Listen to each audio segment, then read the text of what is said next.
This is one of those, just like we hear stories, the Native Americans tell the story that kind of goes on, it gets transferred down from one generation to the next.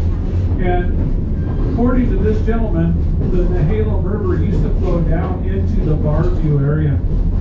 He goes, just look at the little lakes along the way there in Rockaway, going down into Barview, down in front of Camp McGregor, all those places that are there. I thought, well, that kind of makes sense, because back in 1700 they had a whole landslide, a major earthquake down at Nescoen, and it slid this whole forest, pointed straight up. If you go down to Nescoen and you catch a nice low tide, you'll find a lot of little tree stumps, just like a forest area, just slid right down inside. That was 1700. And they say about every 300 years you have this major earthquake that comes along. So we are overdue. But if you go back 800, 900 years, it's possible that they had one of those big earthquakes that cut off where the Nehalem River went and changed the flow coming down to where it is now. And I don't know how true that is, but it's just an interesting piece I like to pass on. Now, Tillamook is what they call a temperate rainforest. It is 100 to 110 inches of rain a year. 65, 70 is average temperature in the summer, 35, 40 average temperature in the wintertime.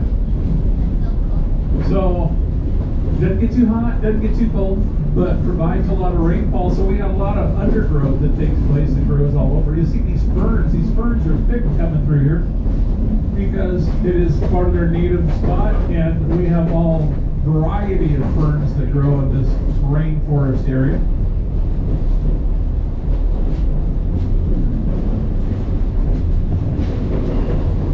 The Nehalem River,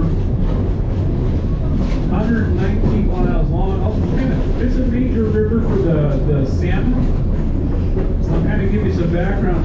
First off, we left Wheeler, and when we left Wheeler, it was named after Coleman Wheeler, who was a logging empire guy. He was kind of like, hey, Mr. Lumberman, and he came from a family of lumbermen. So Wheeler was named after Coleman Wheeler, and he had built a mill inside of there that was doing quite well. The earliest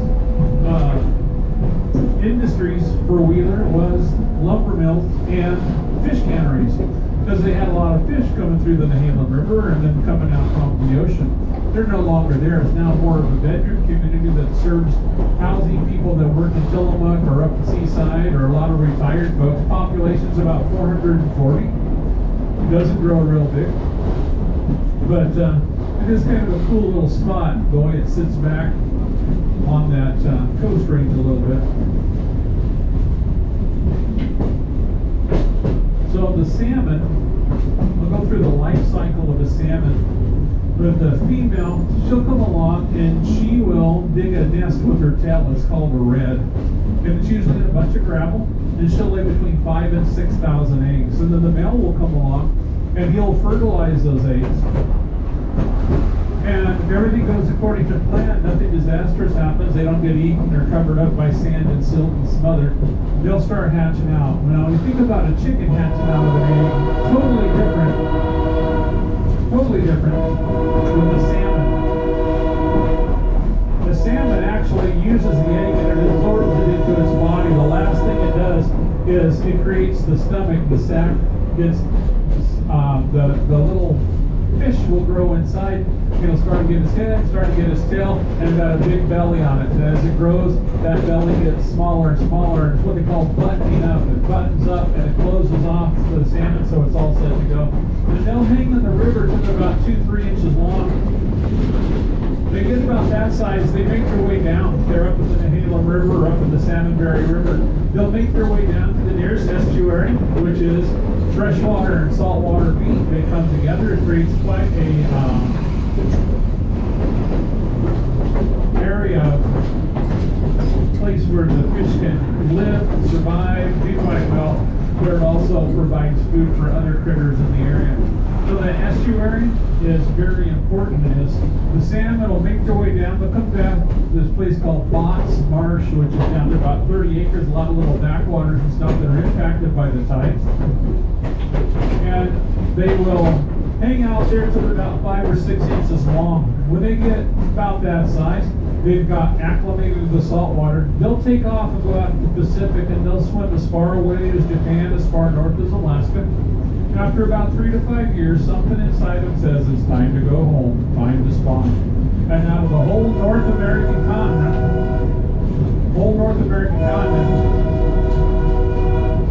the salmon will only come back to Nehalem Bay.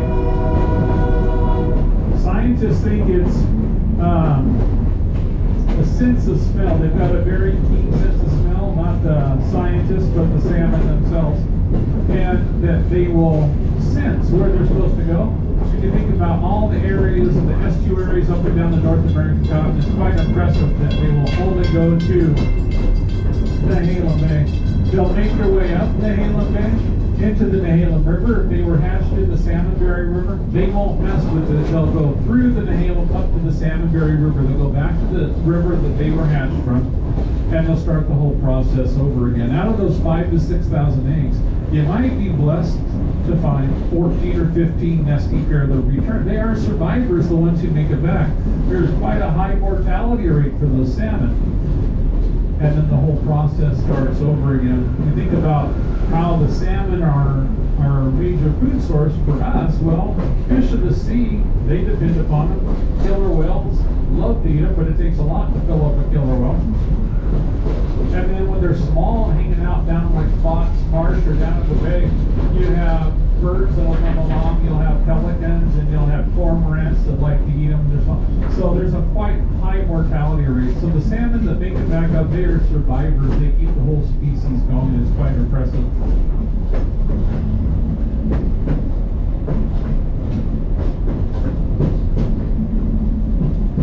So the train itself, back in, well, when the lumber mills, when the Garibaldi, Wheeler, and Tillamook were going, they had to ship everything that they, I mean, you had needs for lumber at Tillamook, but not that big of a market. But Portland area had a whole lot. So what they would do is they would ship it by boat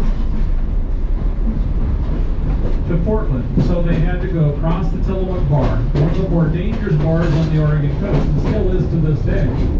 And then you had to cross the Columbia River Bar, which is known as the graveyard of the Pacific.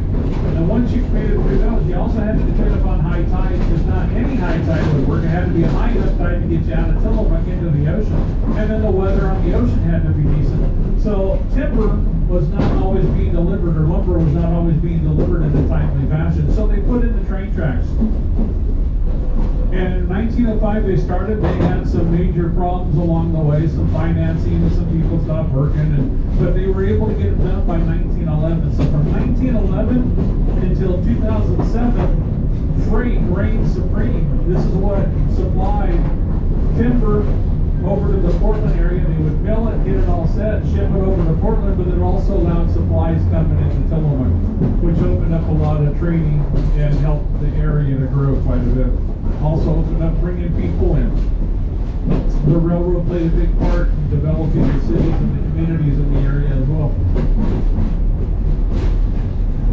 So from 1911 to 2007, it reigned supreme. In 2007, they had this big event called the Pineapple Express, one of those big rainstorms coming up out of Hawaii. And it dropped 7 inches of rain up in the Salmonberry